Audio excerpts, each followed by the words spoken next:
The college basketball experience Big West 24-25 season preview edition on the Sports Gambling Podcast Network is brought to you by Underdog Fantasy. Use that sign-up code TCESGPN to get a 50% deposit up to $1,000. That is the Underdog Fantasy promo code TCESGPN. And we're also brought to you by Rhythm. Start crushing college football and NFL with Rhythm. Get your 7-day free trial today by going over to sportsgamblingpodcast.com/rhythm. That is the sportsgamblingpodcast.com/RITHMM today.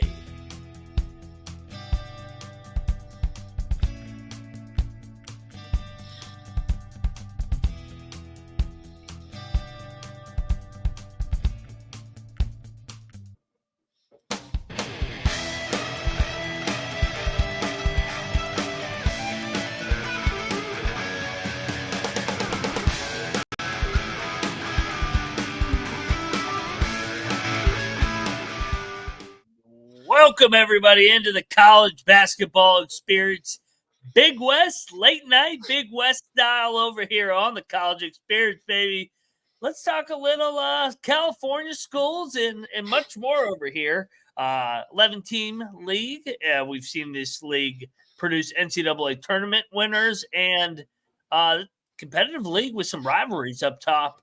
We'll talk about it, rank them 1 through 11, give out our sleepers, give out our busts, give out it all. Pick the tournament winner who will represent in the tournament. But first, I am Moneyline Mac, a.k.a. the former video coordinator for Bob Huggins and Frank Martin.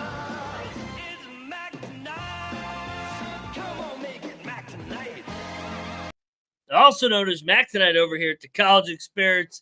And let's bring in the next guy because he knows a little Big West style. You guys know him as the window banging LeBaron, driving, drywall hanging, cocktail napkin having, can't talk right now, but he is Noah Bieniek, a.k.a. Noah B77.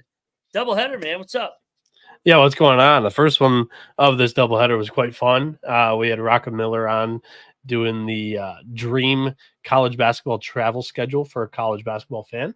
That was a great show. Highly recommend you guys tune into that. That one's already up on the podcast platforms feed for you right before this one. And also you can find it in the YouTube channel. But this is going to be a great show here because I think the Big West is a very intriguing conference. Up and down, it's usually pretty dang tight here. And it's always a fun, little challenge that I create, whether the University of Cal teams or the California State teams are going to perform better in this conference. This year, I think there's going to be a clear front runner when it comes to that. Last year, the winner of this conference in the regular season was UC Irvine. And then in the conference tournament, Dan Munson, who was fired before the conference tournament, was allowed to coach Long Beach State in the conference tournament. And they ended up winning the whole damn thing, getting to the NCAA tournament. It was a hell of a run for the Dirtbags. I've even got a Dirtbags baseball jersey here on my dresser behind me in the backdrop. But now the Beach or the 49ers, whatever you want to call them, they go by the Beach now. But Long Beach State won the tournament. They bring in a new head man. We'll talk all about it. We're going to preview all of these teams individually in alphabetical order. Mac, anything else that you want to touch on before we jump into it? It kind of sucks not having, or not kind of, it does suck not having Colby on this one just because, well, he was formerly so local to these games. I mean, he would go to Long Beach games and Santa Barbara games all the time. I know he's in the process of moving over to the Carolinas, but we've had some good programs. Irvine, Santa Barbara, Long Beach, you alluded to. I know Munson's not there anymore, but they've popped up and either won a game in the tournament or given a team all they could have. So looking forward to talking about it. Maybe we have a team that could win a tournament game that we'll talk about. Yeah, and Long Beach State's going a completely different direction with their hire compared to what Dan Munson tried to do. So that's going to be really interesting. Again, can't wait to talk all about it. But we're going in alphabetical order on this show. We begin with the Cal Poly Mustangs. They went 4-28 overall last year, 0-20. One of 3 teams that didn't win a conference game last year, I believe. It was Cal Poly, Missouri, and somebody else that's lucky I can't drop them here in this conversation. But, of course, they finished last in the Big West. New era as Mike DeGeorge comes in as the new head coach here for the Mustangs. DeGeorge led Colorado Mesa, the Mavericks, to NCAA tournament appearances 5 straight years. His last 5 straight years, or his last 5 straight seasons that he was there. They were in the NCAA tournament. They went to 2 Sweet 16s in the Division II level in the previous 3 years, so 2 of the last 3 years. He's a 2-time Rocky Mountain Athletic Conference Coach of the Year award winner. And then DeGeorge also guided Colorado Mesa to 3 RMAC regular season titles, 2 of the conference tournament championships. His overall record, Mac, was 141-43. In conference, 103-26, average 23 wins per season. That's a damn good hire for Cal Poly. How many years do you think it'll take for the Mustangs to get this thing off the ground? Is it something that, kind of picks up steam right away? Because I want to be a little bit higher on them, but it's hard to kind of project them to be better than some teams in this conference. Well, at all his stops, you kind of look at it, Colorado, Mesa, or however you pronounce Mesa, Rhodes, Cornell College, Mesa, I don't know, MESA, Eureka before that. It's taken a year or two. I know we're in the portal era and everybody just thinks you can flip everything right away. I think mainly so at more of these higher institutions where you have some money with NIL. I think you got to, especially Cal Poly, man, I think you got to build it class by class. So I think, like you said it, man, this is as good a hire as they were going to get with his track record at winning at the Division II and Division III level. However, I do have them in dead last this year. How can you validate that they make a jump? Maybe, I always say this, first-year head coaches, maybe you start seeing them playing their best ball come February and they're pain in the ass come conference tourney time. This is something that I don't know. Clark in the YouTube chat's asking if they have any restrictions. Yeah, if they have any restrictions on academic admissions. I personally have no damn clue about it. Honestly, if you were going to get my actual guess, I think Mike DeGeorge did pretty well in the transfer portal. So my initial lean would be no. We'll get to it here because they do return a couple of pieces from last year's team. Jared Hyder is a graduate senior, 6'3" point guard who played 34 minutes last season, averaged 10 points, 2.5 boards, 2.5 assists, over a steal per game, shot at 32% from 3. That's a great keep, honestly. Keeping your point guard and then also keeping a forward who played 17.5 minutes and Aaron Price Jr. last season. That's solid. Paul Bizamana, who's 6'9" senior, played 16 minutes, also a really good keep. Isaac Spears, a 6'4" senior, played 12.5 minutes, also returns. In the portal, 4 guys from Colorado Mesa followed DeGeorge here to Cal Poly, and the Mavericks last season were 29-5. Mac Riniker comes in. He's a 6'5" grad senior, played 25 minutes last season for the Mavs, 14 points per game, 5 boards, 2.5 assists, 2 steals per game, 1 block per game as a guard. Kieran Elliott, who's a 6'6" sophomore, played 23.5 minutes last season, 12.5 points per game, 6.5 boards, shot at 59.5% from the field, 39% from 3. Owen Kuntz is a 6'5" grad senior who averaged 24.5 minutes with the Mavs, 13 points per game, 4 boards, 2 assists, over a steal per game, shot at 54.5% from the field, 35.5% from deep. Isaac Jessup is a 6'2" senior guard, played 25 minutes a season ago, 10 points per game, 3 boards, 2.5 assists, over a steal per game, shot at 37% from 3. And then the last guy who didn't play much last season, he's a senior though, 6'7", Ethan Menzies, put up, played 10 minutes per game last season. So those 4 follow DeGeorge to Cal Poly. They also bring in a D2 transfer from West Texas A&M.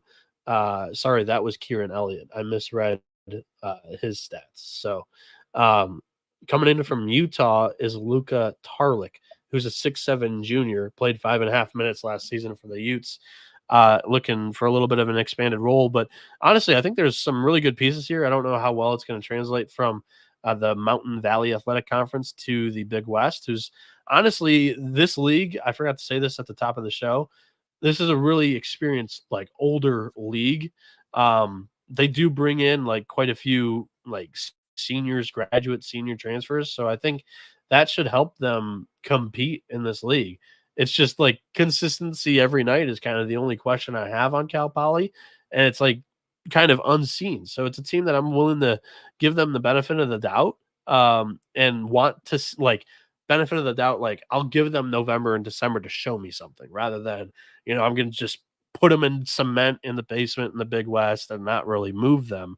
It's something like, hey, if I pick them 10th or 11th in the Big West and they actually show me a pulse, like, yeah, I might side with them. I might back them once or twice during the year. Mac, anything else that you want to add on Cal Poly before we move on here? No, I think you hit it right on the head. Does Torvik rank the conference by experience? I don't think he does that. I would be curious where this league does, because I see a lot of 2.5. Well, it's 0.6, it's 0.4. D1 experience. Cal Poly doesn't have that. Not too much. D1 No, playing experience. I was going off the experience tab rather than the returning production. Yeah, what are you asking? I'm just looking at that tab for a bunch of these teams, and basically everybody's over 2.5 years. That's what I was saying. Yeah, like these are a lot of old teams in the Big West. This is going to be a really experienced conference this year. They'll be good in the non-con.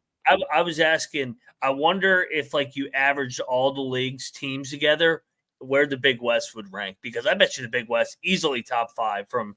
I mean, we've done, this is what, number 26 out of 31. Yeah. This is as high an experienced league as we've had. 100%. So, yeah. I'm picking up what you're putting down now, and that's a good point. Like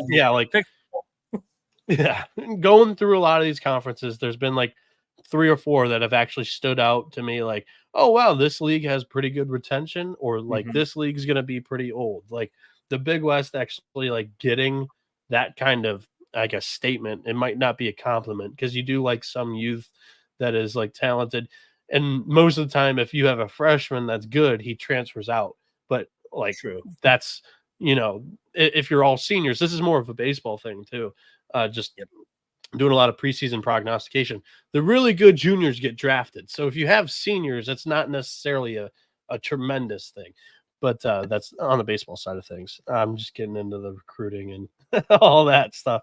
Cal State Bakersfield is the next team for us, alphabetical order here. The Roadrunners were 13-19 overall, 8-12 in conference, which was good for 9th in the Big West last season. However, in the preseason this year, they return the 4th most minutes in the Big West, over 50% from last season, and they're the 3rd most experienced team via Bart Torvik here in conference in the preseason. Mac, they do hit the portal. I mean, this is kind of like your style of team, where all of their portal gets were junior college guys. So CJ Hardy, the expected point guard, put up 5 assists per game at West. I believe this is Los Angeles and not going to be Louisiana. I could be totally wrong reading from Jim Root's roster sheet, but CJ Hardy, 21 point per game guy, 5 boards, 5 assists. He's going to come in and be a solid piece to this team. Jamel Jones is also ranked 88th by JUCOrecruiting.com in their top 100. He put up 33.5 points per game at South Suburban, which was a D2 college last season. 10 boards, 5.5 assists, just outrageous stat line.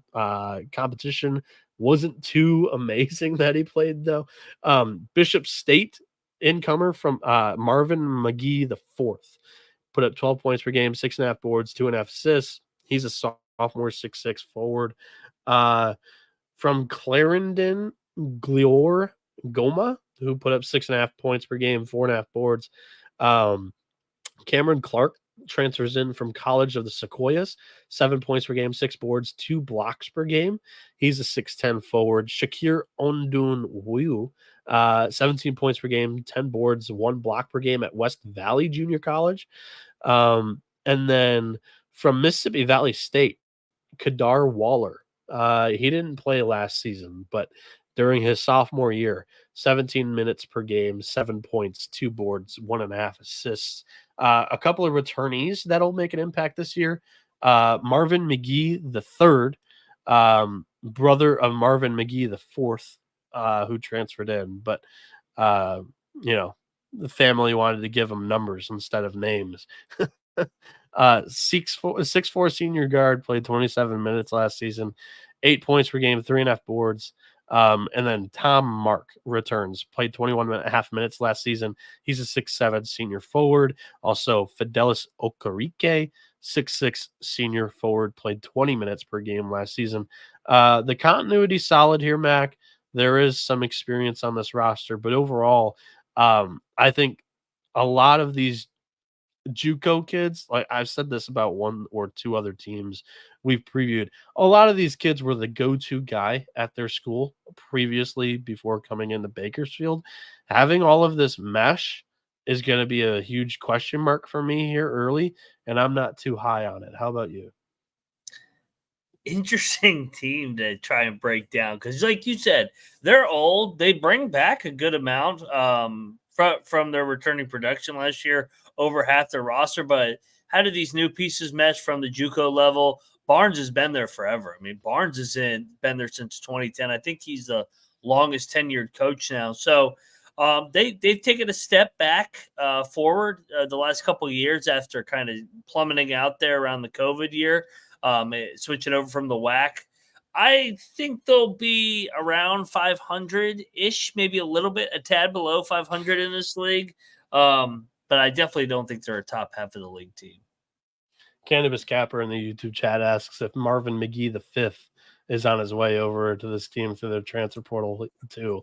I don't know. We'll see. Everybody's on this team. That's pretty good. I haven't seen that one quite before. Like I've seen it also. I don't know why, but another baseball reference here.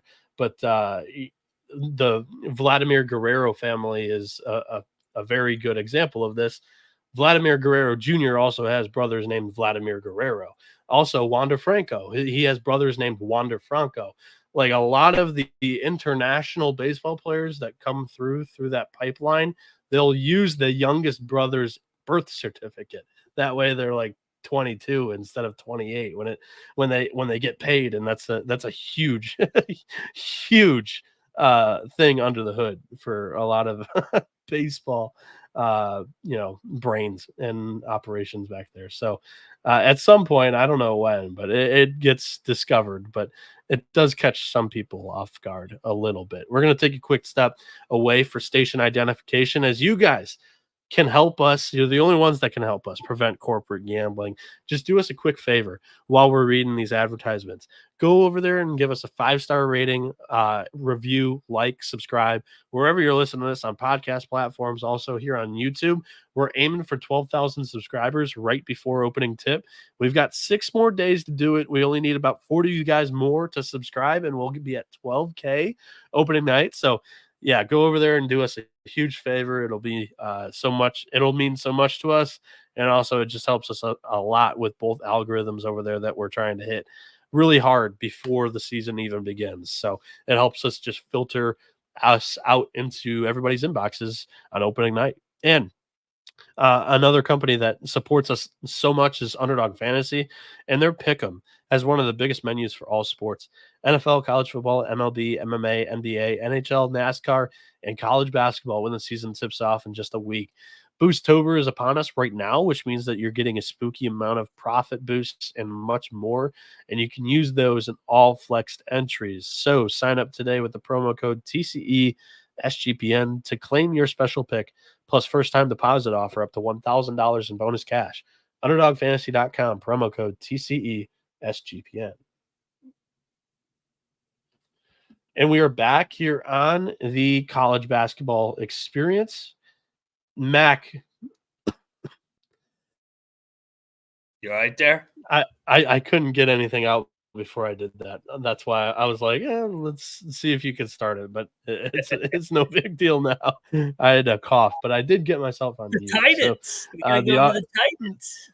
yeah, the audio didn't hear me, but yeah, the YouTube folks did see me have a coughing fit there for a second. Cal State Fullerton's next for us. The Titans, 14-18 overall last season, 7-13 in conference. They finished 10th in the Big West. I know we're starting with a big old boom. Last place, 10th place, 9th place. Like, how could you expect anything better from the alphabetical order here of the Big West? But the Titans do return the 5th most minutes from last season, over 50%. Is that necessarily a good thing from the second last place team in this conference? I don't necessarily know. Mac, I always tend to ask you this in your opinion on it. In the Big West, do you prefer returning minutes from a poor team or experience from a poor team, or is it kind of like it would be better for them if they just kind of clean slate? What are your thoughts here in the Big West? Probably a clean slate, just because those teams up top, the UCs are going to be good, and we're going to get to them at the back end of this episode. So probably would want some more talent, upgrade the talent level, just because we've seen it. Yeah, Fullerton does have a good amount of experience back there. 7-13. I think the handicap is very similar to Bakersfield, to be honest. I think competitive, like I think they could be around 500. I mean, they play 20 league games. They could be like 8-12 in league play, but maybe their ceiling is 500, but I can't see them just like Bakersfield crawling into the top half of this league with the other rosters that we have. It does suck because they had one back-to-back 20-win seasons, but they just they took a big step back last year. I'm gonna come out front and say this. I have this team picked 11th. Oh shit! What I will say is when I talked about experience versus having a freshman or a sophomore with good youth, that is a good thing. You could say that about Fullerton, but they're also really young is a concern that I have. They're expected to start a freshman at point guard in Lolo Rudolph, who's a 6'2" point guard. They also bring in a D2 transfer, expected to start Zion Richardson, who put up 17.5 points per game, 7 boards, 2 assists, over a steal per game at Quincy, which was a D2 university. I don't know if I said that already. Also coming in from the transfer portal is Caleb Brown from Missouri, who was a solid player prior to playing with the Tigers, I believe. He's a 6'7" senior, looking to make a little bit more of an impact this season once again. Coming in from Moberly area, junior college, Freddie Cooper played a lot for them, 13.5 points per game, 4.5 boards, over assists per game. And then Kobe Young, a 6'7" junior from Boise State, who only played 4 minutes, enters the fold for Fullerton. But Mac, they're only really expected to start for sure one senior, and John Mikey Square, who returns for them last season, only played 19.5 minutes, 5 points per game, 3.5 boards. There's just the minutes that they return weren't huge contributors. They lose Max Jones, who played 27.5 minutes last season, 15.5 points per game. Dominic Bruton, who played 33 minutes, 17 points, 5 boards, 2.5 assists. Torrey San Antonio, who played 30 minutes last season, averaged 8.5 points. They lose a hell of a lot more than they return, in my opinion. So it's just kind of empty calories in that stat. And that's why I have Fullerton 11th. Any thoughts that you have to add on the Titans before we move on? I had them above Cal Poly at least. So you have a little. You're hating a little more than I am, but I mean, I'm not high on this team by any means. Okay, I will say Fullerton in the last 3 seasons they've had a top 5 defense via KenPom defensive efficiency. So I could be overlooking a little bit, and I tend to do this with more culture or program strength plays. I established that that's my weakness, but Mac does a good job at balancing that out. And if he's not too high on Fullerton, me picking them 11th compared to 9th is not the most outrageous take in the world. And I'm willing to live and die by that. It's just, I'm not very high on the Titans this season. Like I said, I just think the returning minutes are empty calories for them. The next team for us alphabetically, the Cal State Northridge Matadors. This guy did a good job last year. Yeah, last year, 19-15 overall, 9-11, which was tied for 7th in the Big West. Andy Newman, like you said, great coaching job to get them kind of in the mix here in the Big West. They played at a really fast tempo, the fastest tempo in the Big West, notably like faster. So, just a kind of different scouting report than you would typically see in the Big West, but he's going to have to do it all over again because, like, God damn it. I'm battling like I'm battling like a lot of just allergy shit right now.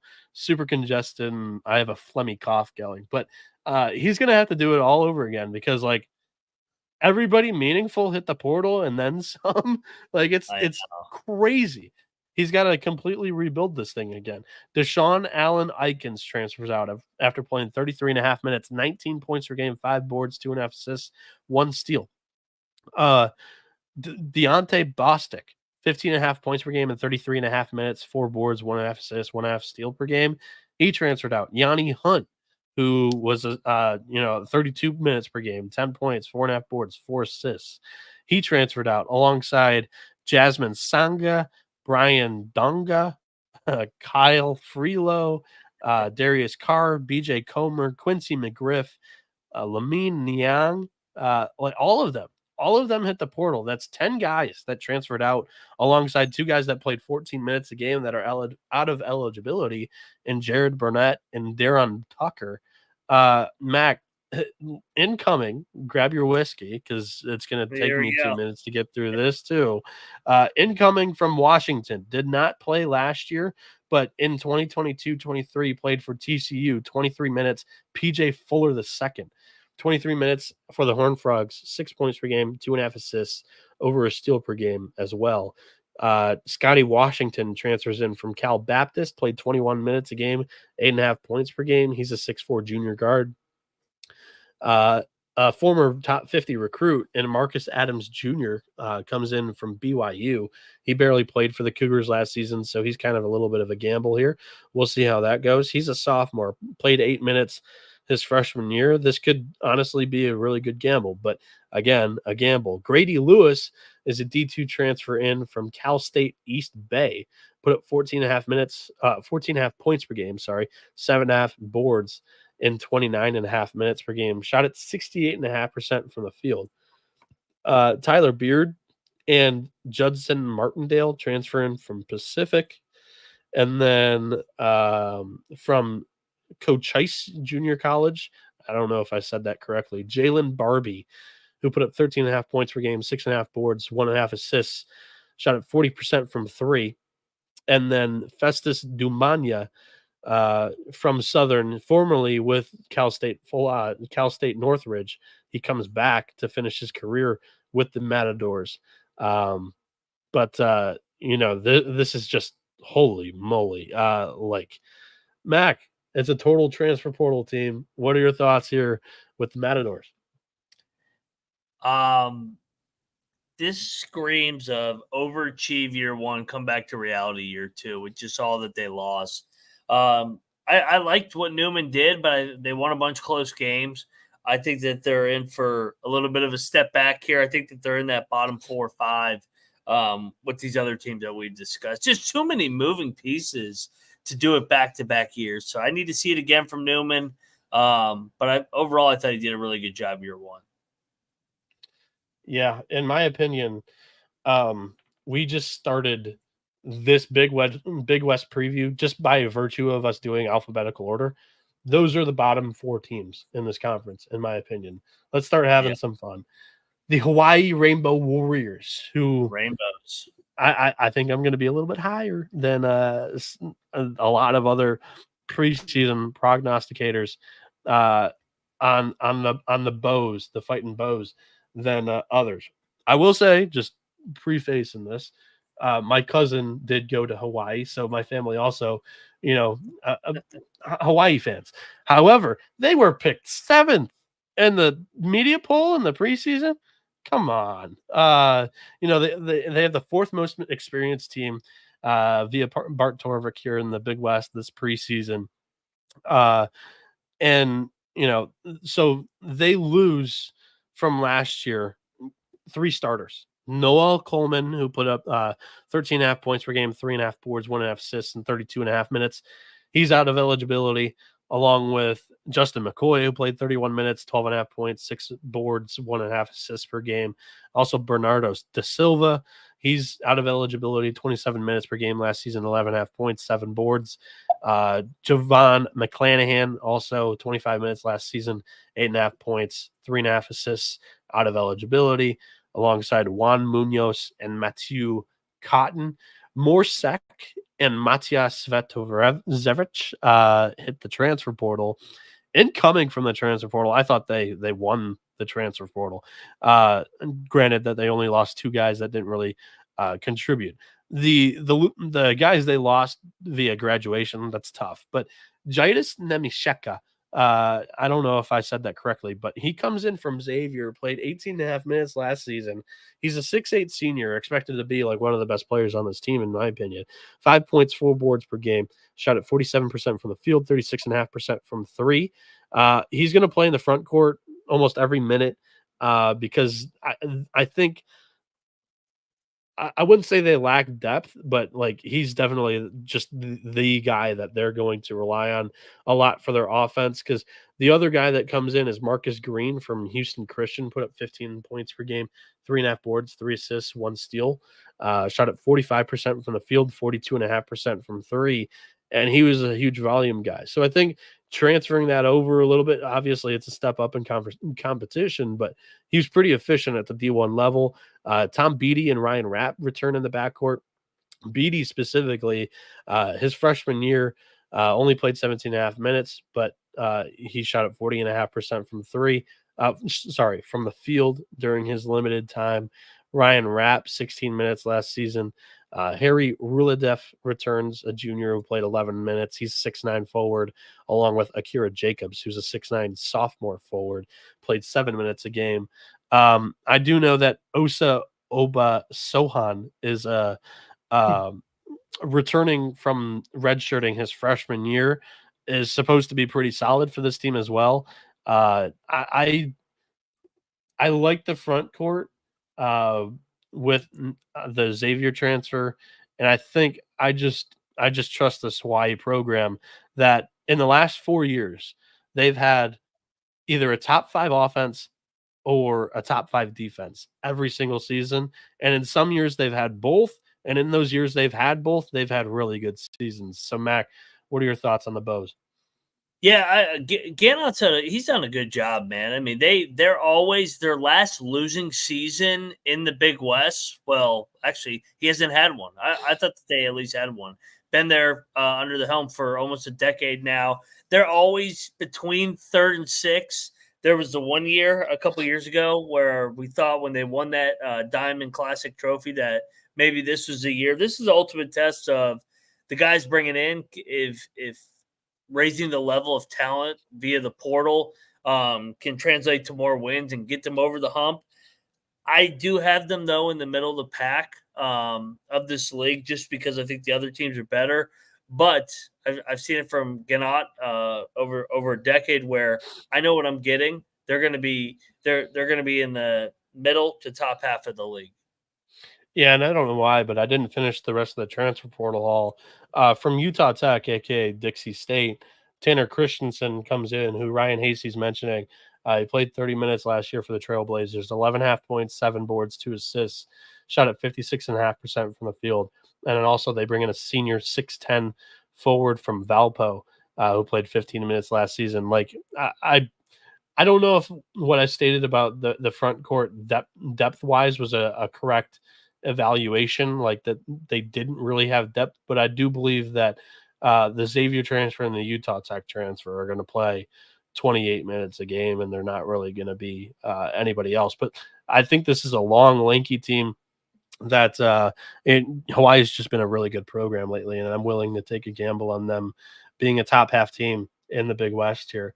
And like Clark's saying, Marcus Green was solid at Houston Christian. It does nerve me a little bit that he takes up a pretty sizable jump in competition, but he was efficient at the D1 level, and they play a huge by-game non-conference schedule at Houston Christian. So I'm willing to take a guess that he's going to be a pretty solid point guard here for the Bows, and I have the Rainbow Warriors top half in the Big West. Long Beach State, the Beach, the 49ers, the Dirtbags. I lovably prefer the Dirtbags nickname over the rest for Long Beach State. What I don't, lovably prefer is firing your head coach and then allowing him to still coach the conference tournament, because then you allow him to go and win the conference tournament and then like just shove that back in your face as he says, adios, bitch, I'm going to Eastern Washington. That's exactly what Dan Munson did. Now, I know, Mac, you've said this once. I think it was during the Big Sky. Like, yeah, sure, the tenure was on a little bit of a downswing, and that was what made Long Beach kind of pull the trigger on it. But at the same time, like, the guy has been around the block coaching wise, and I think that's a guy that if you have him, you kind of let him go out on your own terms, on his own terms. Mac, Chris Acker comes in at Long Beach, and this is a program that finished tied for 5th in conference. They were 21-15 overall last season, and Acker was with San Diego State's coaching staff for the last 5 seasons. He was kind of known as like a defensive analyst alongside Brian Dutcher at San Diego State. And not a lot of people seem to be high on this hire, as Long Beach State is picked 8th. I will say they had a pretty good transfer portal class, but just your thoughts on the whole coaching situation here at Long Beach State before we even get to the roster. What do you think? I like the Acker hire a lot. I mean, you mentioned San Diego State. He also was with Leon Rice at Boise State. So 2 successful staples in the Mountain West. He was a part of winning culture, both programs defended. So I expect Long Beach to be good defensively. But I do agree with you that Munson, it kind of plateaued a little bit, but he does deserve to go out the right way rather than firing him before the fucking conference tournament. So maybe a little bit of bad karma headed Long Beach's way here this year. As for this roster, you'll break it down via the portal. I think that they're okay. I think that it's definitely going to take at least a year for Acker, because you think about San Diego State, they're not a program you just flip right away. They like getting those guys in there, learning their defensive system. They win with the older guys. Can he do that, and can he duplicate that at a place like Long Beach? Yeah, and for the record, I mean, he's not necessarily doing that through recruiting. The transfer portal, there are a lot of younger classmen. You don't get that like senior transfer portal class in here this edition of the transfer portal class, at least from Acker. But I will advise you to also, if you want to get up and take a piss while I'm reading through this roster, you can. But Marcus Shahonis, who's the best player on this team by far. Non-conference win at Michigan, by the way, and Dan Munson gets fired. Like, what the fuck? And Sahonis was a huge reason for this. I think he dropped like 35 in Ann Arbor. 29 minutes a game, 17.5 points, 3 boards, 3 assists, over a steal per game. He is graduated alongside Amari Stroud, Chase Paulinus, and Messiah Thompson. Transferring out after the coaching change were the rest of the starting 5, and Jaden Jones, AJ George, Abubakar Traore, who landed with Louisville, and Lucina Traore, who landed with Xavier, and Maddox Munson, Isiel Silva, Shaomba Ngoy, Justin Renee, Jeffrey Yan, all transfer out from Long Beach. Incoming, though, this is the big one, is Devin Askew. They're willing to, I don't know if gamble is the correct term here, but like Devin Askew's been a solid college player in some stops, and other stops he's been a little bit of a distraction on the roster. Look, I think he's going to be the go-to option for the Dirtbags this year. Last year at Cal, 24 minutes, put up 6 points, 4 boards, 2.5 assists. Did not shoot it well at all, but it's a good grab. I don't know if Campbell's the correct term, but I'm lacking my thesaurus, I guess, for a better term to describe Askew. But 6'5" senior point guard is pretty solid to build around. They get TJ Wainwright, who comes in from Robert Morris, played 22.5 minutes last season for the Colonials, 10 points per game, 2 boards, 1.5 assists. From Independence Junior College, a 23-point per game scorer, and Corey Curtis Jr., 4.5 boards, 3 assists per game last season. Cam Denson, 22.5 minutes for Pacific, transfers in. He's a 6'7" senior forward. Played 22.5 minutes, 8.5 points, 4.5 boards. Last year he began his career in the Big West at UC Irvine. Last year, he did not play for NC but he transfers in from the Aggies.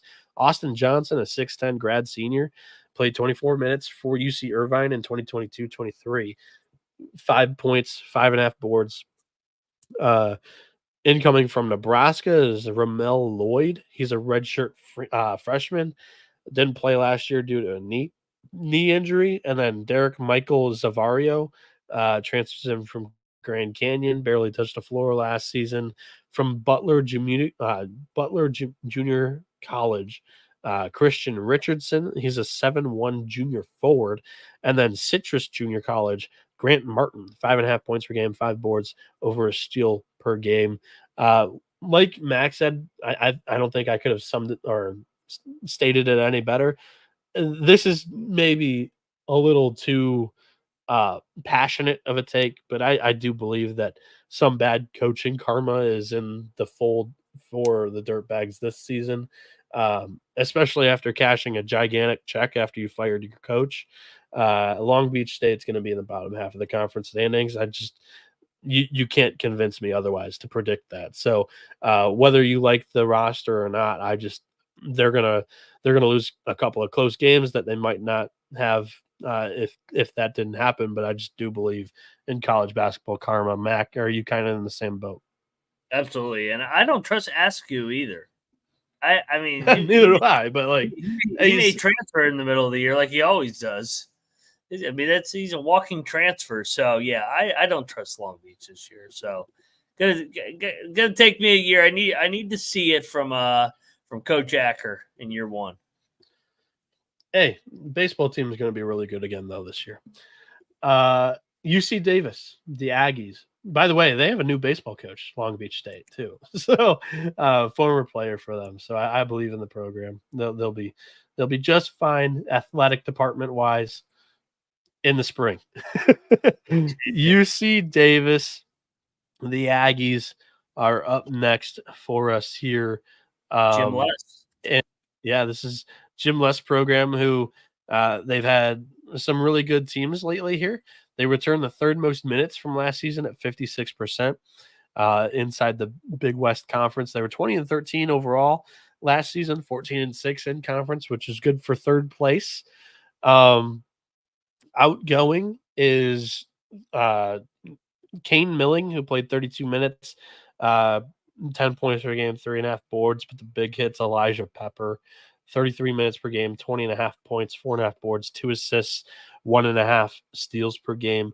They also lose Ade Adebayo due to he's just out of eligibility. Sam Manu in the same boat, and then Drew Carter transfers out. Coming in from the transfer portal is Niles Cooper from Pepperdine. Played 20 minutes last season as a freshman, 5 points per game, 3 boards. Shot at 46.5% from the field. They also bring in Carl Daughtry Jr. from Central Arkansas. Played 19 minutes, 10 points per game, 2.5 boards, but super fast tempo there. Oh, sorry, Central Arkansas. My fault. Retract that statement real quick. Marsalis Roberson transfers him from Cal. Didn't play last year. He sat out. So redshirted last season. He's a redshirt junior coming in from Cal. He played 12.5 minutes in 2022-23. From Moore Park Community College, Jamal Unukalu, who played quite a bit for them, 7 points per game, 8.5 boards, 2 blocks per game. And then Derek Sangster transfers out of Princeton, which is pretty interesting. He played 4 minutes last season, but he's a 6'7" sophomore. So that's a little notable there. And then another note here in the preseason, Francesco Bora, who was expected to make a little bit of an impact this season, tore his ACL in the offseason. He's a 7-footer, was expected to start in the front court. He is not expected to start anymore. Mac, the big player on this team this season is going to be Ty Johnson. He's going to be a high volume scorer. Played 30.5 minutes last season, 18 points per game, 3.5 boards, 3 assists, 2 steals per game. Is he going to be able to run this show and get UC Davis to a top 5 finish in conference? What do you think? I think so. And Jim Les is a former point guard himself, so Ty Johnson playing for a good one out there out west. You mentioned it; they bring back 55% of their returning production. I think they're in the top 5. I don't know if they're as good as a couple of these other ones we're about to talk about, but Jim Les has run a good program for the last 15 years there. 20 wins last year, 18 the year before. They seem to have a little niche out there since the portal era started. So I want to get behind this team, and they'll be good at home again, in my opinion. Yeah, the UC Davis, I think I have like middle of the pack, near the top half of the standings. They've had a top 3 defense each of the last 2 seasons. Last year, they were the second best defense in this conference, and they led the conference in turnover percentage and steal rate. In 2023, they were really good as well. They had a really good offense along with that defense. I don't know if I necessarily see that from kind of what I'm projecting to be a one-man show this year at Davis, but when they were good offensively in 2023, they were 18-14 overall, 11-8 in conference. So actually a little bit worse than they were last year. Interesting. I immediately just assumed that they were going to be just as good, if not better. But yeah, 3rd place last season. I think they take a little bit of a step back this year. That's what I'm projecting at least. So anything else that you want to add on UC Davis before we move on? Nope. Jim Les, baby. Let's go Davis. Danny Dumbshit says that Jim Les doesn't have tough teams, but he's a pretty good offensive coach. And Clark Townsend said Pepper and Johnson took almost all the shots. I don't know who really, like, we can go. I didn't go through the returners. Like Leo DeBrule played 20 minutes last season, 6 points, 3 boards, 2 assists per game last season. Or Pablo Tamba, Nico Rochak. I don't know who really steps up to be Robin to Batman, and Ty Johnson's going to be, he's going to move from the Robin role to Batman. But I mean, they had 2 guys that put up. Too. Yeah. Yeah. Well, I mean, I don't know if Cooper's necessarily going to be a Ty Johnson like he was last. This team had 2 18-point per game scorers or better last year. I don't necessarily think that they're going to have that this year. At the same point, like, they were better in 2023 than they were 24. I don't know. Tough projection there, but I do believe that they lose more than they gained in the outgoing versus incoming on this roster this season. So I have them in the top half, but I have them more closer to 5th than I do them finishing 3rd like they did last season. Before we continue with the Big West Conference preview, the college basketball experience is brought to you by Rhythm, the number 1 AI-powered sports betting platform that helps provide bettors of all levels the ability to build custom predictive betting models in seconds and get predictions for betting on moneyline spreads, totals, and props. You can build your own model or copy one of the top-performing ones from the leaderboard, and Rhythm will give you predictions for every game and player prop. It also has a myriad of stats, research, and trend analysis to give you even more betting insights. Rhythm's NBA models are now live, and the college basketball ones are just around the corner. You can claim your 7-day free trial today by going to sportsgamblingpodcast.com/rhythm. That's sportsgamblingpodcast.com/RITHMM. And we're also brought to you by BetUS. You can bet with the best in the business, and they've been around for more than 30 years. You can easily deposit using cryptocurrency and get lightning fast payouts when you're looking to cash out. BetUS is live with Trick or Treat on Horror Street. From now until Halloween, BetUS will be offering daily promotions plus a raffle entry to win a sports or casino prize pack. They will give that away on October 31st, and you can enter multiple times for every $200 deposit. It will get you one extra entry. Go to sportsgamblingpodcast.com/betus. That's sportsgamblingpodcast.com/betus. Promo code SGPN so they know we sent you.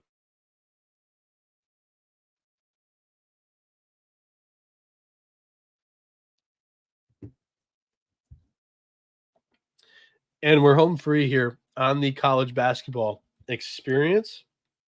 Get a good swing there. Yeah, good Lord.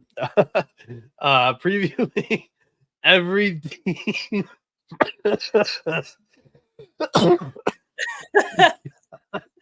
Gosh.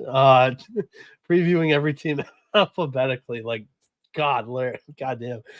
Chat's laughing at me, but I'm suffering big time.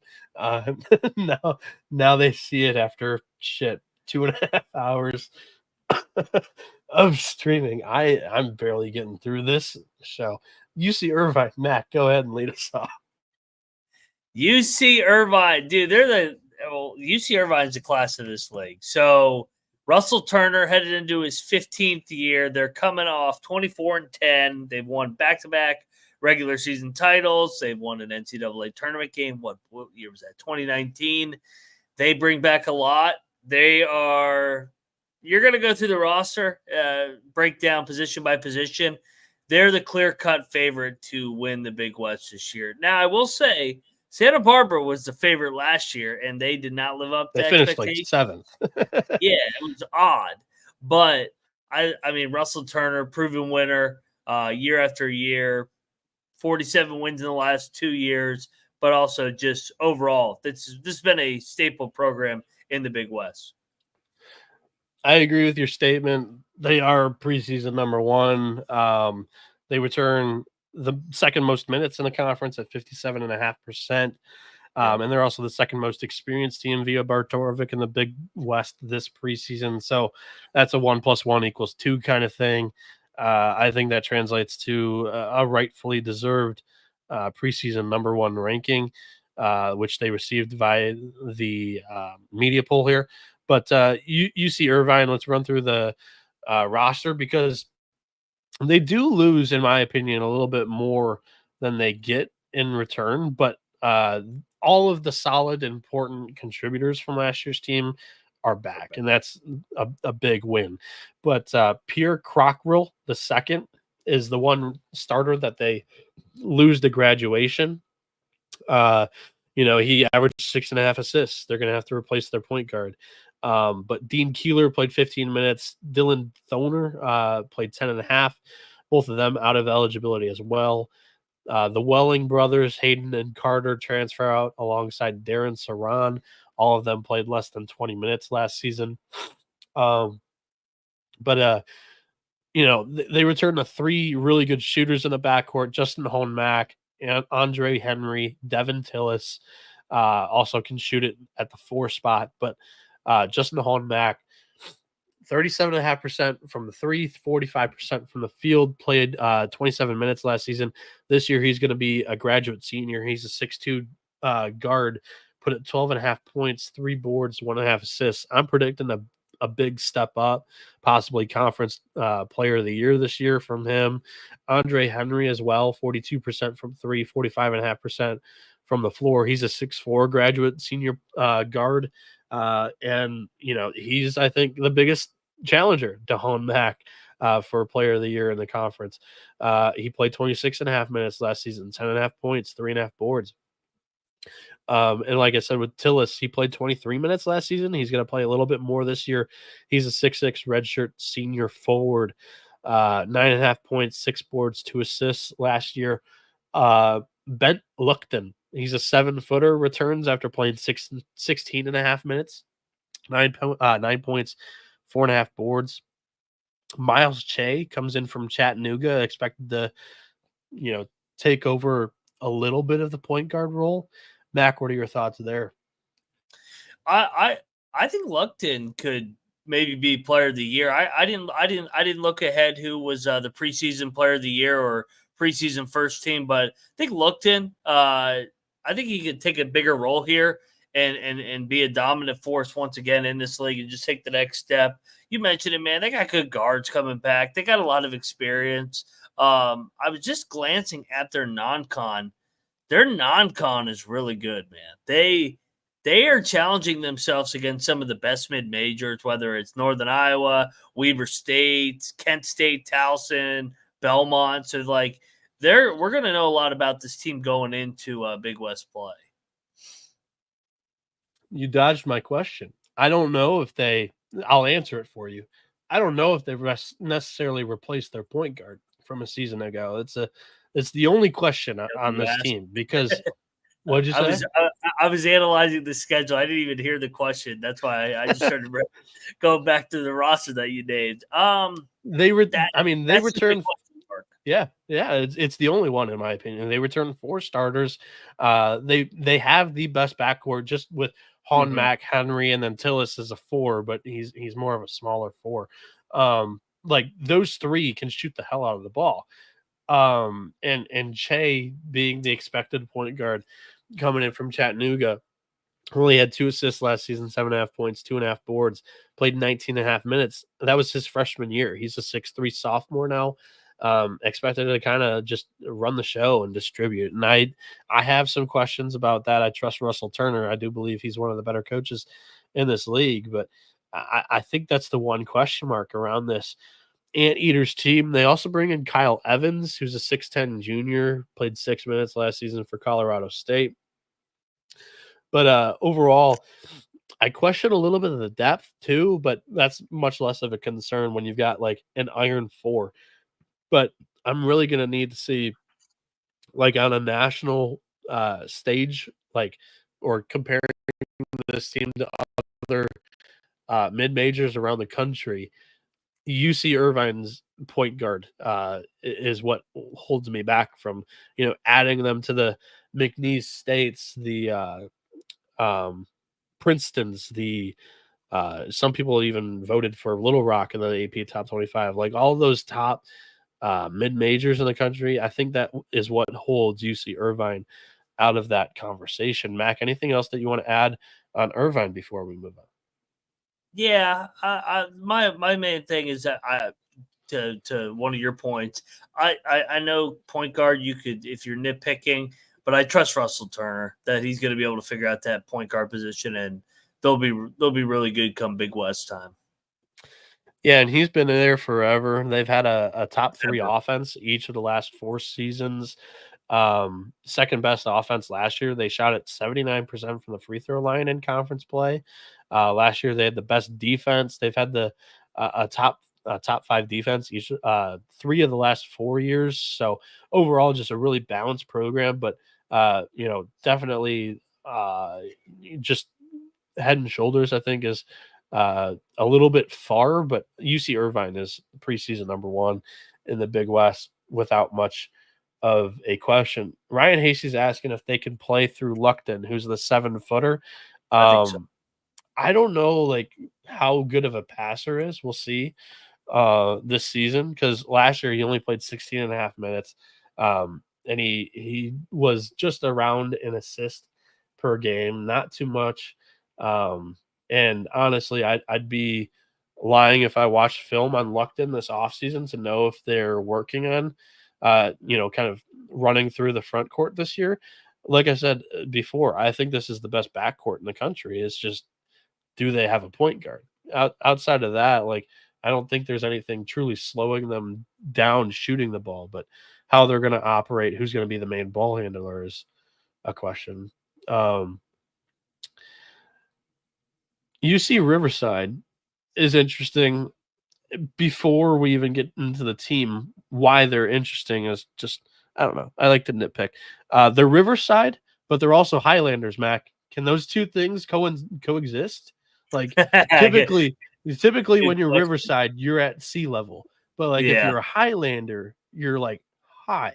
So like I do know, like I spent 3.5 years in Pittsburgh. At the point, there are 3 rivers that intersect, and then there's like a 1,000-foot mount next to it. But like I don't know if I would call it high. Like I've lived near that, and it's still within like point of view. I don't know if that's technically what the Highlander is by definition, but I just think it's hilarious that this is the school's name and nickname that they've chosen. Any thoughts? No, I did not bring that to my preparation for this. Yeah, it's an interesting comparison. Hey, dude, this is a good program too. Mac Peo or Mike Mac They're Peo, improving. He's done a good job in 4 years. It's a 58% of his games. It's a program on the rise. I'll say that. I don't know if it's one of the another fucked up court. Another fucked up court. There, all these programs in this league have fucked up courts. Bakersfield, Northridge is like black and red. Hawaii's is all right. I think Santa Barbara's is a fucked up court too, if I'm not mistaken. What I do like about this team is they return by far the most minutes in the Big West last season. 71.3% of them. They return 4 starters, and the only one that they lose is Kyle Owens, who played 20.5 minutes. They also lose some pretty good contributors in Will Tattersall and Benjamin Gritsky, who have moved on from the program. Neither of them really too big, but 19 minutes from Tattersall. Gritsky, 17.5 minutes, 8 points per game, 3.5 boards. Chip Brunt, Jalen Martinez, and Vladimir Salaridze hit the transfer portal after playing less than 12 minutes a game last season. Returning, though, I mean, Barrington Hargris, one of the best point guards in this conference last season, in that conversation at least. He had 12.5 points per game, 3 boards, 4.5 assists, over a steal per game, shot at 31% from 3. Also, Isaiah Moses played 30 minutes alongside him in that backcourt, 12 points per game, 3 boards, 4 assists as well, 33% from 3. Nate Pickens played 27 minutes, 9 points, 3.5 boards, 2 assists, shot at 32.5%. Caleb Smith, a 6'9" redshirt sophomore, also returns, played 19 minutes last season, 7.5 points per game, 4.5 boards, shot at 36.5% for 3. They're going to repair, or at least attempt to repair, the big man position.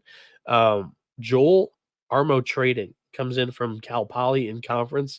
If Colby was here, he'd be sounding off the guns soundbite. But 6'10", 5-man. He's a senior from the Mustangs. 19.5 minutes last season. Averaged 5 and 5. Solid. Shot at 54.5% from the field, but it wasn't like a top 3 option for the Mustangs last season. Rikus Schulte, who comes in from Davidson. He's a 6'9" sophomore forward. Probably going to be trying to fit some puzzle pieces if he can play a 5, because Caleb Smith is more of a stretch 4, trying not to defend the 5s, because Smith is more of, your finesse, shoot the 3 ball type of forward. Those two, I have some questions at the 5, but overall, I think the questions at the 5 are a little bit less than UC Irvine's questions at the point guard. Like I think you could piece together 15 minutes here, 15 minutes there from a couple of these guys at the 5, and you'll get away with that, compared to a strictly like you need a ball handler, like UC Irvine's issue. What I will say about this program, at least, is they are on the rise, and this is another really good backcourt. Mac, your thoughts on Riverside? Because I think they could be really good this year. There's a scenario on the standard deviation where they're actually competing for a conference title, which they haven't done in recent years. That's why I let it off with Magpeo and I see Avetta talking about Coach Mag. So yeah, he's right. He's turned this program around. I mean, in his 4 years, they've won over 60% of their league games. Last year actually was their worst year in league, finishing 500. But they were super young, clearly, and they brought back all their guys. The backcourt, you mentioned it. Dude, I think this is a top 3 team in this league. I think this team is trending in the right direction, and maybe they even compete with Irvine. I think they're not there yet. I still think they have another probably year away from that. I don't know if that exists in the portal, but I still like the trajectory of this Riverside program.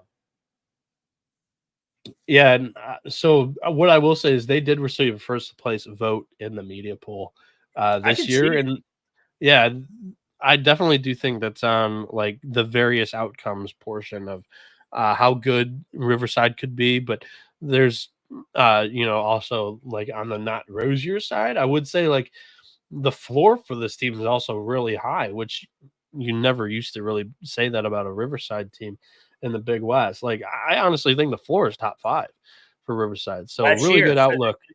Yeah. Really good outlook for the Highlanders. I don't see a poor season incoming. I think UC Riverside, UCR is going to be in the race here this season. Let's go. UC San Diego is next for us, the former D2 school, the Tritons. They went 21-12 last year, 15-5. They finished second in the Big West. I honestly don't know if they are tournament eligible this season. This is their fifth year. It seems like okay, so they are eligible this year. Yeah. It seems like they've been in D1 for long enough. I remember this more of a conversation on the baseball side of things because UCSD was really good the last 2 years, and I know they were trying to fight it to be tournament eligible, but I don't know. I'm trying to find out, but I'll go with you. I'll go with the 5. This guy can coach too. This guy's a good basketball coach. Olin. Yeah, I mean, coming up from the D2 level and maintaining this, even also like taking it to another level here because they started a little slow in the years that they weren't really competing in conference, but also 5-13 the first year in the Big West, immediately to a 15-5 year in 2024. Incredible job from Eric Olin. They were the best offense in the conference last year and best 3-point shooting team at 36% in conference play. They returned 3 guys that were main contributors to that. Tyler McGee is another one of these guys that was super good offensively last season. 14 points per game, shot at 41.5% from deep, 3 boards over assist per game as well. Ani Wanya Tate Jones also stuffs the stat sheet. Another one of the guys that is in the race for a conference player of the year. Played 29.5 minutes last season, 14 points, 6 boards, 3 assists per game, over a steal per game, shot at 56% from the field, 34.5% from 3. Point guard Hayden Gray returns after a 4-assist, 9-point per game, 4-board campaign. His junior year, he's now a senior, 6'4" point guard, shot at 34.5% from 3, 47% from the field. They bring in Chris Howell, a redshirt junior 6'6" guard from St. Mary's. I think that's a great piece. Norton Kopich comes in from D2 Lynn, played 31.5 minutes, 19.5 points per game, 9 boards, 2 assists, 1 block per game, 1 steal per game, shot at 50% from the field, 41.5% from 3. He can do it a little bit of everything at every level for you. They also bring in Milos Vicentich from D2 McKendree. He's a 6'7" forward, a graduate senior, played 33.5 minutes for McKendree, 21.5 points per game, 5 boards. He shot at 53.5% from the field, 41% from three. They're obviously looking for big men who can shoot. They love to shoot the three ball in Eric Olin's system. Really interesting gets that they're probably going to piece together the minutes at the five between those guys. Also incoming from the transfer portal, Justin Rochelin, the 6'5 redshirt junior from Oregon State, played 11 minutes for the Beavers last season. And from D2 Biola, another big man, 6'8 Maximo Milovic. But this guy, I don't think he's as dynamic of a scorer in Olin's system. Only shot at 31.5% from three, 9.5 points, 9.5 boards, 1.5 assists. I think he's listed, or at least like ranked third for minutes at the five. He might get like 5 or 10 minutes, whereas the other two are probably going to get 15 to 18, in my opinion.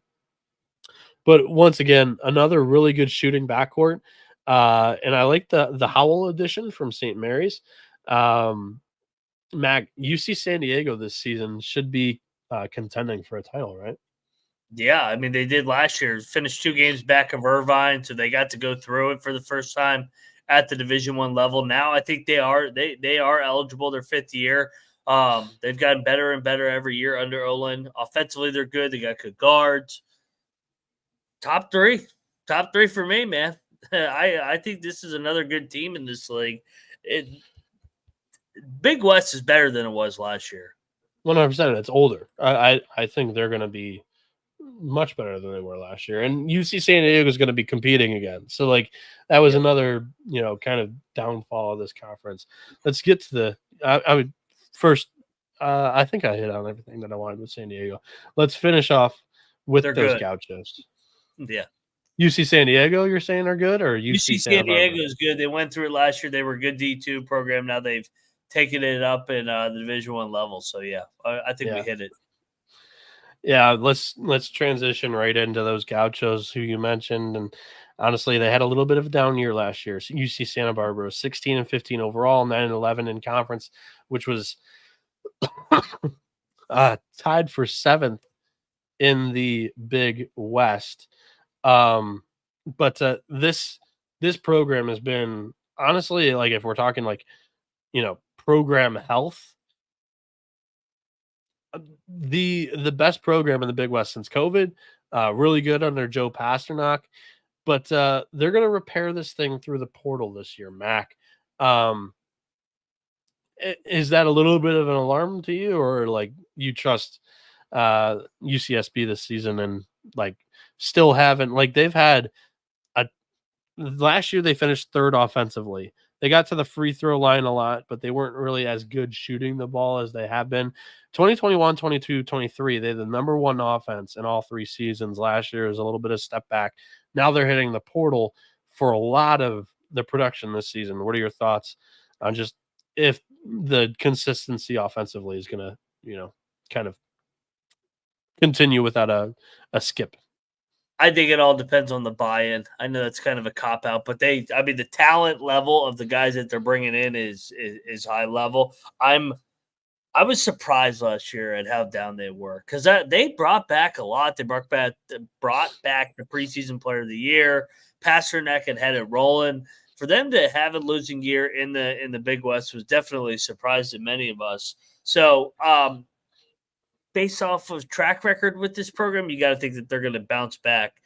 Maybe you needed a new group, new voice to a new group. So I trust Pasternak. They will be in my top 5, just off of culture and tradition. Yeah, and looking at the portal group, they're not a bunch of shooters that like jump off the page. This team's going to light it up. Deuce Turner shot at 37.5% from deep at San Diego last season, 15.5 points per game, 2.5 boards, 2 assists. He's kind of the one that jumps off the page most to me, but coming in from Stetson is Stefan Swenson. Say that 3 times fast. I'm surprised I got it without stumbling, but 32.5% from deep, 14 point per game scoring, 4.5 boards, 6 assists. He's going to be the rightful point guard. He's a graduate senior, 6'2" guard alongside Deuce, 6'2" graduate senior guard. Cole Anderson does return from last season, 31.5 minutes per game, 10.5 points, 2 boards, shot at 41.5% from 3. Like, those 3 are kind of have to kind of run the show, because Clark's saying Colin Smith. He's really high on Colin Smith. He comes in from Vanderbilt. I They don't have some high necessarily major see guys. it. I don't necessarily see it from Smith, but I could be proved wrong for sure. He played 25 and a half minutes last season, 7 points, 6.5 boards. I assume that's going to play down in the Big West, or I should say, play up in taking a step down into the Big West. The other high major transfer that they grab is from Stanford, Max Morrell, who only played 14 and a half minutes. He's a 6'9" grad senior. He'll probably get a look in the front court alongside Kenny Poto from Wichita State. But Wichita State is from the American, didn't have a great season last year, 22 and a half minutes, 9 points, 6 boards. Wichita State, Vanderbilt, Stanford, sure, big programs. All of them did not have good seasons. So I'm not buying that narrative that they're grabbing a lot of guys from power programs, because they're not. And the last portal grab was Chris Mitchell, 31 and a half minutes, 6'5" graduate senior, put up 16 points per game at D2 Cal State San Bernardino, 16 points per game, 7.5 boards, 2 assists. To me, I think this is a really good program that is kind of going through a little bit of turmoil, some muddy waters. I think they're going to have a more positive season than a 500 year like they had last year, but I don't know if they're necessarily 1A, 1B anymore.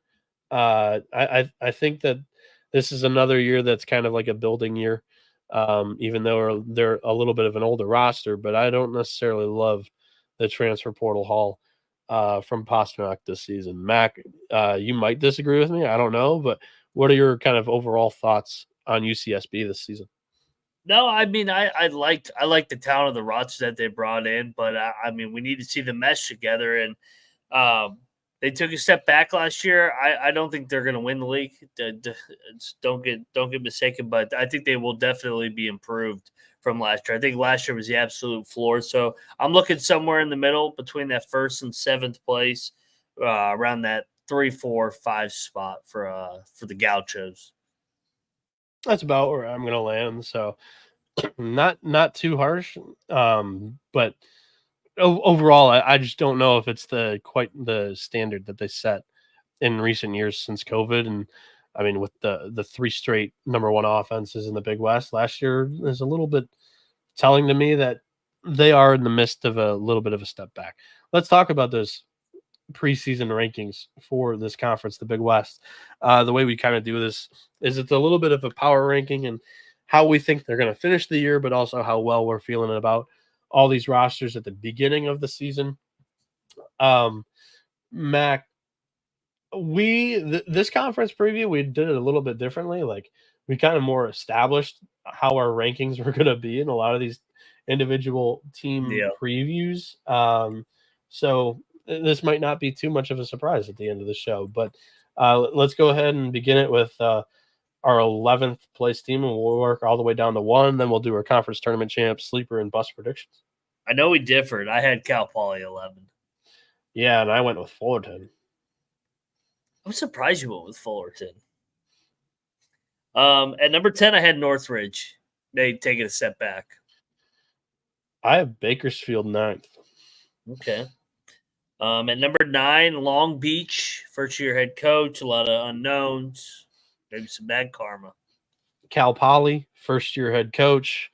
I'm willing to buy his success that he's had at previous stops, but overall, just a little bit of unknown with a lot of these guys stepping up from the D2 ranks into the Big West. At number 8, I had Bakersfield. Like I said, 8 and 12. Number 8, I had Northridge. Okay. See, I had Fullerton all the way up at 7. So I think Taylor's a good coach, and for the most part, and I think they're an average program in this league. All right. I have UC Davis 6. UC Davis 6, or who'd you have at 7? Oh, sorry. Long Beach State 7. Long Beach State 7. I had UC Davis at 6 as well. Okay. I have Hawaii at 5. Same. I had Hawaii at 5. I ended up flipping UC Davis in Hawaii. All righty. And then I'm going to go with UC Santa Barbara 4th. Yep. I have UC Santa Barbara at 4 as well. UC Riverside 3rd. I had UC San Diego at 3rd. I have them 2nd. Yep. And I ended up going with Riverside, getting all the way up to the 2nd spot. And then, of course, we both have Irvine winning it. Yeah. Who do you have winning the conference tournament? I have chalk because Irvine got picked off last year. I think guards win in March, dude. I think the guards will be good enough by then. I think San Diego gets it done. First year they're tournament eligible. I think that's a huge motivation. I think that's the best backcourt in this conference. It'd be a great story. I like UC San Diego to win the tournament. What did you say? I said that'd be a great story. I mean, shit, that's half of our picks for the tournament reasoning, right? Oh, no doubt. Your sleeper bust. Let's start with sleeper. Actually, the Big West Media poll. UC Irvine was picked first. They had 8 first-place votes. UC Santa Barbara second. They had 2 first-place votes. UC San Diego third. UC Riverside fourth. They had 1 first-place vote. 5th was UC Davis. 6th, Cal State Northridge. 7th, Hawaii. 8, Long Beach State. 9, Cal State Bakersfield. 10, Cal State Fullerton. And 11, Cal Poly. Your sleeper.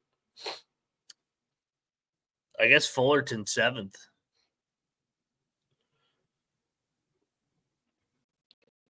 Fullerton 7th. They were picked 10th. I think I've got to go with I got to establish, I guess, Hawaii as my sleeper. They were picked 7th. I have them 5th. Mm-hmm.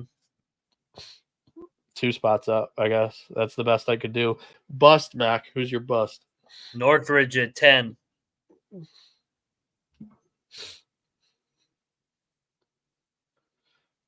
I think my bust has to be Santa Barbara at 4. They were picked 2nd. I guess I was tricky in this conference. I didn't realize I was going to be, but my bold pick is Hawaii is better than a lot of people think. That was kind of my statement going in. I think the Bows are just a really good program, and it's a tough place to travel. It's a hard ticket to get to the Big Island. Why? Yes, sir. That's going to wrap up the Big West Conference preview. Mac, anything else that you want to add before we get out of here? Nope, can't wait. 1 week away, and help us get to 12K and 5 left. 5 conferences left. Yes, sir. I'm sorry about my allergies and cough getting in the way. It's slowed down this show 4. quite a bit. There's 4 left. We've got 1 tomorrow, 1 Wednesday, 2 on Thursday. Yes. That's our tentative schedule, everybody. But yeah, sorry that I don't know what I'm dealing with right now, but it slowed down the show. Only 11-team conference, but it took an hour 23. So my apologies. You can follow myself on Twitter at NoahB77_. You can follow Ryan McIntyre on Twitter at Moneyline_Mac. A10 tomorrow, tentatively. All of this is tentative schedule. A10 tomorrow. College football picks tomorrow from Colby, NC Nick, and Patty. You can get Colby's weekly check-in from wherever he's at. He might be in like Kentucky by then. So A10 on Tuesday. Then Wednesday, we are going to do, I think it's Atlantic, or not Atlantic. It's the American Athletic Conference on Wednesday, I believe. And then Thursday, we're going to double up with SoCon West Coast Conference to finish things off. Friday, preseason predictions episode. So we're going to do a little bit of everything when it comes to preseason predictions. We'll get some hot takes, some rankings, some Final Four predictions, Elite Eight. We'll provide some fun. And then Sunday night, opening night, slate of picks, every money line, every ATS that have lines, because there's a lot of D1 versus non-D1 teams that won't get lines. But That should be a lot of fun. Tune in live. There's a gigantic following that'll be there opening night, but you guys have tuned into all these. We've gone scuba diving on all the conference previews. A lot of other people are going to be snorkeling come opening night. Welcome with open arms, but we know who the real ones are, who are tuning in live, chatting it up. We appreciate all you guys. You're the ones that we truly love when we say everything about the community. We're only like 40 subscribers away from 12K, so help us out on that part. But this has been the Big West preview here on the College Basketball Experience. You better start thinking about yours, and we out of here.